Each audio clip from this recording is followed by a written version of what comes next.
दोस्तों एक बार फिर से स्वागत है आप सभी का आपके अपने favourite English learning channel scholar English पर।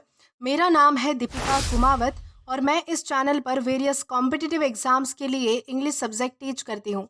तो बेसिकली आज की इस वीडियो में हम डिस्कस करने जा रहे हैं द हिंदू एडिटोरियल का वोकैब एनालिसिस। आशा करती हूँ कि आप इन सेशंस के साथ रेगुलरली जुड़ रहे हैं और इनका बेनिफिट भी उठा रहे हैं, क्योंकि इन सेशंस का मकसद है आपकी वोकैब पावर को और ज़्यादा इन्हांस करना। और ये जो वोकैब सेशंस है ये बैंक, एसएससी, रेलवे, यूपीएससी या फिर किसी भी कॉम्पिटिटिव एग्ज़ाम के लिए इक्वली बहुत ही ज़्यादा इंपॉर्टेंट है। तो चलिए और ज़्यादा देर ना करते हुए बढ़ते हैं हमारे वोकैब शो की ओर और जानेंगे कि आज का हमारा सबसे पहला वर्ड कौन सा है। दोस्तों आज का हमारा सबसे पहला वर्ड आता है क्रम्पल। दोस्तों क्रम्पल का मतलब होता है सिकुड़ना, मरोड़ना या फिर मुड़ जाना, यानी कि जब कोई चीज़ जो है वो सिकुड़ जाती है, उसमें रिंगल्स आ जाते हैं, उसमें क्रीज पड़ जाती है या फिर किसी चीज़ को मरोड़ा जाता है या फिर कोई चीज़ मुड़ जाती है तो उसे हम क्या कहेंगे, क्रम्पल होना हम उसे कहेंगे। और ये हमारे पास पार्ट्स ऑफ स्पीच में वर्ब है यानी कि क्रिया है। सिनोनिम इसका होता है रिंकल या फिर क्रीज, यानी कि सिलवटे पड़ जाना जिसे हम कह सकते हैं। ओके, तो उसे हम कहेंगे रिंकल या फिर क्रीज। अब अगर बात करें एंटोनिम की तो एंटोनिम इसका है स्ट्रेट या फिर फ्लैट, यानी कि जो चीज़ बिल्कुल स्ट्रेट होती है, फ्लैट होती है, जिसमें कोई भी यानी कि कोई भी सिलवटें नहीं पड़ी होती है, कुछ भी उसमें यानी कि कोई सिकुड़ी हुई चीज़ नहीं होती है, वो कोई मुड़ी हुई चीज़ नहीं होती है, मरोड़ी हुई नहीं होती है, तो उसे हम कहेंगे स्ट्रेट या फिर फ्लैट। अब अगर बात करें इसके एग्जाम्पल की तो एग्जाम्पल इसका है she crumple the paper and through it away, यानी कि उसने जो है वो पेपर को पूरा मरोड़ दिया, पूरा जो है वो उसमें जो है वो पूरे रिंकल्स आ चुके थे, पूरी क्रीज पड़ चुकी थी। यानी कि आपने देखा होगा कि जब आपको जो है वो पेपर पूरे मरोड़ देते हो, आप पूरी तरह से जो है वो उसे पूरा मुट्ठी में दबा के जब आप जो है वो उसे मरोड़ते हो तो वो जो है वो पूरी तरह से मुड़ जाता है, यानी कि उसमें जो है वो बहुत सारी क्रीज आ जाती है, तो उसे हम क्या कहेंगे, क्रम्पल कहेंगे। तो उस लड़की ने क्या किया कि उस पेपर को मरोड़ा और फेंक दिया। तो इस तरीके से हम जो है वो क्रम्पल इस वर्ड का अलग अलग सेंटेंसेस में यूज़ कर सकते हैं। देन इसी के साथ हम आगे जाएंगे हमारे नेक्स्ट वर्ड की ओर और जानेंगे कि इसके बाद हमारा अगला वर्ड कौन सा है। दोस्तों इसके बाद हमारा अगला वर्ड आता है इंसेंटिव। दोस्तों इंसेंटिव का मतलब होता है प्रोत्साहन, प्रेरणा, किसी काम के बदले में इनाम देना, यानी कि बेसिकली जो है वो किसी को इनकरेज करना, किसी को मोटिवेट करना, किसी को इंस्पायर करना, किसी को प्रेरणा देना, प्रोत्साहन करना। इन सभी के कॉन्टेक्स्ट में हम जो है वो इंसेंटिव का यूज़ तो कर ही सकते हैं। साथ ही साथ किसी काम के बदले में किसी को इनाम देना, तो उसे हम क्या कहेंगे, उसे भी हम जो है वो इंसेंटिव कहेंगे।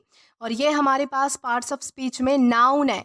सिनोनिम इसका होता है मोटिवेशन या फिर रिवॉर्ड। मोटिवेशन का मतलब होता है प्रेरणा, रिवॉर्ड का मतलब होता है इनाम। एंटोनिम इसका होता है डिस्करेजमेंट या फिर हिंड्रेंस। डिस्करेजमेंट का मतलब होता है कि यानी कि हतोत्साहित करना किसी को, यानी कि एक तो होता है प्रोत्साहित करना यानी कि एनकरेज करना, और दूसरा होता है डिस्करेज करना यानी कि किसी का जो है वो मनोबल गिरा देना। और हिंड्रेंस का मतलब होता है बाधा लाना, रुकावट पैदा करना किसी चीज़ में। अब अगर बात करें इसके एग्जाम्पल की तो एग्जाम्पल इसका है a cash prize is good incentive for students to study hard, यानी कि किसी भी अगर बच्चे को हम एक कैश प्राइज के तौर पर जो है वो अगर कोई इनाम देते हैं, यानी कि कैश प्राइज देते हैं उसके अच्छे काम के लिए, तो वो एक गुड इंसेंटिव हो सकता है और उसको वो इंस्पायर कर सकता है और भी ज़्यादा यानी कि अच्छे से मेहनत करने के लिए और भी ज़्यादा अच्छे से पढ़ाई करने के लिए। तो एक तरीके से जो है वो किसी भी बच्चे को जो है वो कैश प्राइज देना, कैश प्राइज का इंसेंटिव देना, ये एक अच्छा इनाम हो सकता है, यानी कि एक अच्छा इंसेंटिव हो सकता है। तो इस कॉन्टेक्स्ट में हम जो है वो इंसेंटिव इस वर्ड का अलग अलग सेंटेंसेस में यूज़ कर सकते हैं। देन इसी के साथ हम आगे जाएंगे हमारे नेक्स्ट वर्ड की ओर और जानेंगे कि इसके बाद हमारा अगला वर्ड कौन सा है। दोस्तों इसके बाद हमारा अगला वर्ड आता है सब्सटैंटिव। दोस्तों सब्सटैंटिव का मतलब होता है मूलभूत, यानी कि ठोस या फिर महत्वपूर्ण, जो चीज़ इंपॉर्टेंट होती है, जो चीज़ प्रमुख होती है, तो उसे हम क्या कहेंगे, सब्सटैंटिव हम उसे कहेंगे। और ये हमारे पास पार्ट्स ऑफ स्पीच में एग्जेक्टिव है, यानी कि विशेषण है। सिनोनिम इसका होता है सिग्निफिकेंट या फिर इम्पॉर्टेंट, यानी कि जो चीज़ बहुत ज़्यादा महत्वपूर्ण होती है, जो चीज़ बहुत ज़्यादा अहम होती है, ज़रूरी होती है। एंटोनिम इसका होता है इनसिग्निफिकेंट या फिर माइनर, यानी कि जो चीज़ें इंपॉर्टेंट नहीं होती है, जो चीज़ें बेतुकी होती है, जिनका कोई मतलब नहीं होता है, जो चीज़ें इतनी खास नहीं होती है, तो उन्हें हम क्या कहेंगे, इनसिग्निफिकेंट या फिर माइनर हम उसे कहेंगे। अब अगर बात करें इसके एग्जाम्पल की तो एग्जाम्पल इसका है he made a substantive contribution to the project, यानी कि उसने जो है वो प्रोजेक्ट में जो है वो बहुत ही महत्वपूर्ण योगदान दिया है, यानी कि एक बहुत ही प्रमुख योगदान दिया है उसका, यानी कि प्रमुख योगदान रहा है उसका। तो इस कॉन्टेक्स्ट में हम जो है वो सब्सटैंटिव इस वर्ड का अलग अलग सेंटेंसेस में यूज़ कर सकते हैं। देन इसी के साथ हम आगे जाएंगे हमारे नेक्स्ट वर्ड की ओर और जानेंगे कि इसके बाद हमारा अगला वर्ड कौन सा है। दोस्तों इसके बाद हमारा अगला वर्ड आता है फ्लक्स। दोस्तों फ्लक्स का मतलब होता है निरंतर परिवर्तन, यानी कि बार बार चेंजेस होना। बहाव कह सकते हैं इसे, हम प्रवाह कह सकते हैं, गति कह सकते हैं, यानी कि किसी चीज़ के होने की स्पीड, यानी कि कोई चीज़ जो है वो किसी टाइम ऑफ पैसेज के दौरान जो है वो बार बार जल्दी जल्दी हो रही है, चेंज हो रही है, उसमें ट्रांजिशन हो रहा है एक तरह का जो है वो आपको, यानी कि एक तरह की स्ट्रीम दिख रही है उसके चेंजेस में, तो उसे हम क्या कहेंगे, उसे हम कहेंगे फ्लक्स। और ये हमारे पास पार्ट्स ऑफ स्पीच में नाउन है। सिनोनिम इसका होता है चेंज या फिर ट्रांजिशन, यानी कि बार बार बदलाव होना, यानी कि परिवर्तन होना। एंटोनिम इसका होता है स्टेबिलिटी या फिर स्टिलनेस, यानी कि रुकावट होना, किसी चीज़ में स्थिरता होना, एक जगह टिकी हुई होना कोई चीज़। अब अगर बात करें इसके एग्जाम्पल की, तो एग्जाम्पल इसका है the political situation is in a state of flux, यानी कि जो राजनीतिक जो सिचुएशन है, यानी कि जो स्थिति है, वो कांस्टेंट निरंतर परिवर्तन के सिचुएशन में है, यानी कि उसमें जो है वो बार बार चेंजेस आपको देखने के लिए मिल रहे हैं। तो इस कॉन्टेक्स्ट में हम जो है वो फ्लक्स इस वर्ड का अलग अलग सेंटेंसेस में यूज़ कर सकते हैं। देन इसी के साथ हम आगे जाएंगे हमारे नेक्स्ट वर्ड की ओर और जानेंगे कि इसके बाद हमारा अगला वर्ड कौन सा है। दोस्तों इसके बाद हमारा अगला वर्ड आता है श्वेत। दोस्तों श्वेत का मतलब होता है लपेटना, बांधना, किसी चीज़ को कपड़े से या फिर किसी और चीज़ से लपेटना या फिर बांधना, उसे हम क्या कहेंगे, श्वेत करना कहेंगे, यानी कि बेसिकली किसी चीज़ को जो है वो बांध देना, किसी चीज़ को जो है वो किसी और चीज़ से लपेट देना, तो उसे कहा जाता है श्वेत। और ये हमारे पास पार्ट्स ऑफ स्पीच में वर्ब है, यानी कि क्रिया है। सिनोनिम इसका होता है रैप या फिर कवर, यानी कि किसी चीज़ को ढकना, किसी चीज़ को जो है वो लपेटना। एंटोनिम इसका होता है अनरैप या फिर एक्सपोज, यानी कि किसी चीज़ को सबके सामने लाना, किसी चीज़ को अनरैप करना, यानी कि किसी चीज़ को खोलना। और एक्सपोज का मतलब होता है कि सबके सामने जो है वो रिवील कर देना, यानी कि सबके सामने लाना, तो उसे कहा जाएगा अनरैप या फिर एक्सपोज। अब अगर बात करें इसके एग्जाम्पल की, तो एग्जाम्पल इसका है the nurse swathed the wound with a bandage, यानी कि नर्स ने क्या किया कि उस घाव को जो है वो बैंडेज से अच्छे से लपेट दिया, यानी कि बांध दिया। तो इस कॉन्टेक्स्ट में हम जो है वो श्वेत इस वर्ड का अलग अलग सेंटेंसेस में यूज़ कर पाएंगे। देन इसी के साथ हम आगे जाएंगे हमारे नेक्स्ट वर्ड की ओर और जानेंगे कि इसके बाद हमारा अगला वर्ड कौन सा है। दोस्तों इसके बाद हमारा अगला वर्ड आता है परकोलेट। दोस्तों परकोलेट का मतलब होता है छानना, यानी कि धीरे धीरे रीसना, किसी चीज़ का रिसाव होना या फिर फैलना कोई चीज़, यानी कि बेसिकली आप इसे फिल्टर करना कह सकते हैं। तो उस तरह से जो है वो परकोलेट का मतलब होता है। और ये हमारे पास पार्ट्स ऑफ स्पीच में वर्ब है, यानी कि क्रिया है। सिनोनिम इसका होता है फिल्टर या फिर सीप, यानी कि किसी चीज़ को जो है वो छानना या फिर किसी चीज़ का रिसाव होना। एंटोनिम इसका होता है ब्लॉक या फिर क्लॉग, यानी कि किसी चीज़ में जो है वो मतलब कि कोई चीज़ ब्लॉक हो जाना, यानी कि कोई चीज़ जो है वो बंद हो जाना, किसी चीज़ में जो है वो किसी चीज़ के फंसने की वजह से जो है वो कोई चीज़ क्लॉग हो जाना, बंद हो जाना, तो उसे हम क्या कहेंगे, ब्लॉक या फिर क्लॉग हम उसे कहेंगे।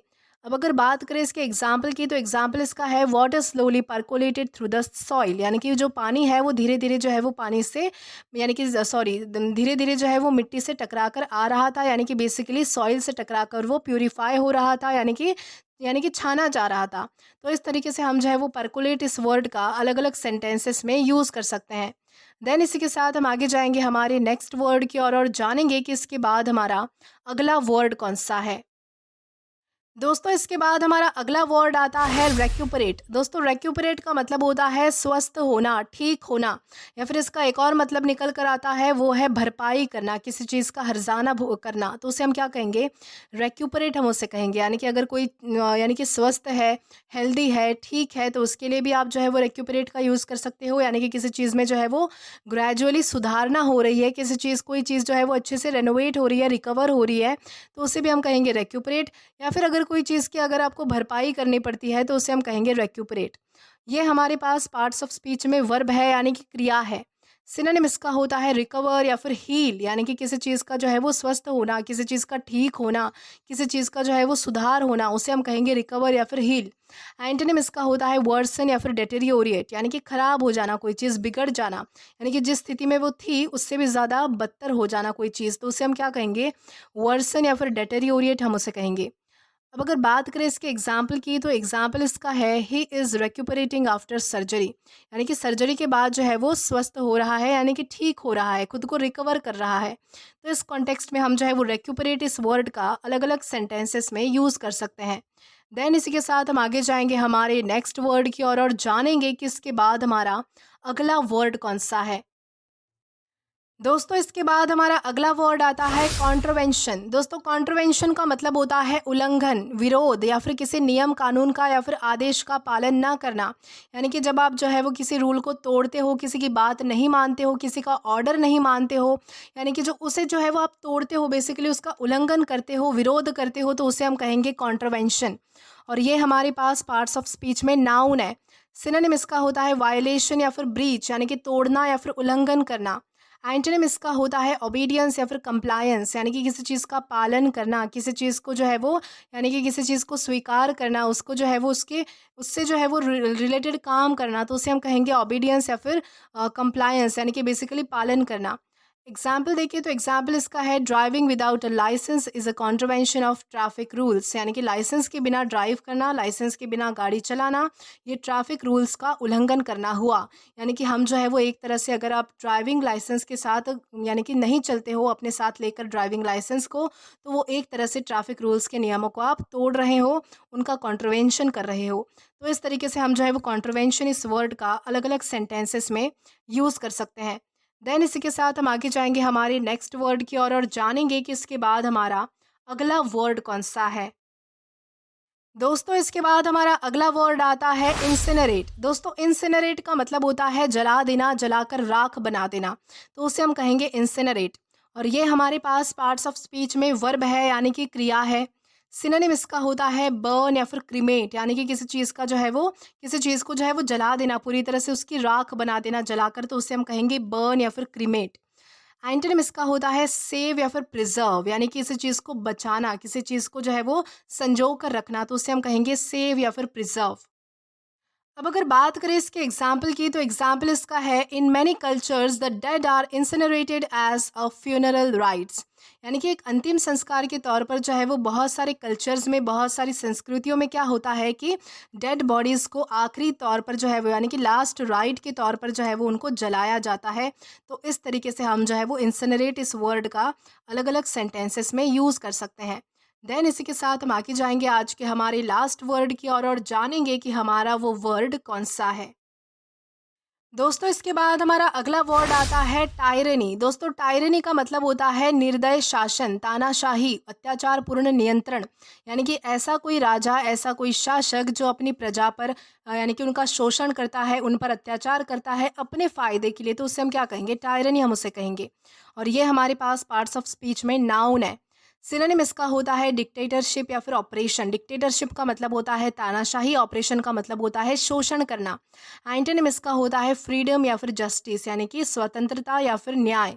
अब अगर बात करें इसके एग्जाम्पल की, तो एग्जाम्पल इसका है the citizen live in a fear under the tyranny of the dictator, यानी कि एक ऐसे शासक, यानी कि एक ऐसा शासक था, यानी कि बेसिकली एक ऐसा राजा कह सकते हैं आप, वो था जो एक डिक्टेटर है। डिक्टेटर यानी कि जो क्रूर है, यानी कि जो तानाशाही करता है, और उसके अंडर जो रहने वाली प्रजा है वो बहुत ही ज़्यादा डर के साथ रहती है, क्योंकि वो जो है वो तानाशाही करता है, लोगों का ऑपरेशन करता है, यानी कि लोगों का शोषण करता है, उनके ऊपर अत्याचार करता है।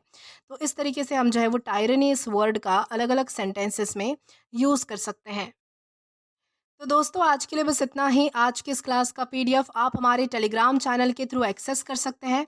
और अगर आपने अभी तक हमारा टेलीग्राम चैनल ज्वाइन नहीं किया है, तो टेलीग्राम पर English with Deepika Kumawat search करके या फिर डिस्क्रिप्शन में दिए गए लिंक के थ्रू, साथ ही साथ अभी जो आपको आपकी स्क्रीन पर क्यूआर कोड दिख रहा है, वहाँ से स्कैन करके भी आप जो है वो डायरेक्टली हमारा टेलीग्राम चैनल ज्वाइन कर सकते हैं, ताकि आप कभी भी किसी भी नए आने वाली वीडियोज़ को लेकर कोई भी अपडेट्स को मिस ना करें।